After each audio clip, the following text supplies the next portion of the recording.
High ব্যবস্থা সকাল সকাল আছেন তো আজকে পড়বো আমরা তিনটা শব্দ সমুদ্র আনতে পারেন যেগুলি আমরা বাংলা জানি। তো আরবিতে যারা যায় না তারা আজকে আমার ভিডিওর মাধ্যমে সেটা জেনে নেবেন। আর আরেকটা ব্যাপার, এখানে যে অক্ষরগুলো আছে এগুলো আপনারা কাদা দেখে নেবেন, নাহলে আমি ভিডিওটা যখন এগুলি বেশি বলতে যাই তো ভিডিওটা বলা যাবে, তখন আপনারা ভুল হতে পারেন।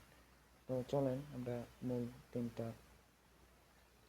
শব্দ দেখে আসি। তো এটা আপনারা বুঝতে পারতেছেন, আমরা সবাই চিনি যেটা হইতেছে আপেল। আপেলের আরবি নাম হইতেছে তুফাহাতুন। তারপর যেটা সেটা হচ্ছে খেজুর। খেজুরের আরবি নাম হইতেছে তামারুন। আর ক্যাপ, এটা আরবি নাম হইতেছে তাজুন।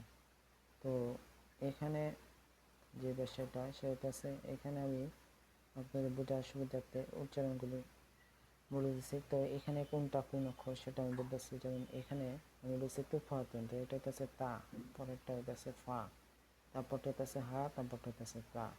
উপরে যে অক্ষরগুলি সেটা হইতেছে, একটা হইতেছে যেটা উপরে দুইটা নক্তা আছে, সেই নক্তার উপরে হইতেছে এটা পেশ, এটা হইতেছে এই জন্য এটা হয়েছে তু। আর ফা, ফার উপরে একটা চিহ্ন আছে যেটা থ্রির উল্টার মতো, থ্রির মতো উল্টা। তো এটার উপরে একটা চিহ্ন আছে যেটার নাম হইতেছে জবর, তো এটা হইতেছে তুফা। আর হাতুন, হার উপরে একটা জবর আছে, তো হইতেছে হা।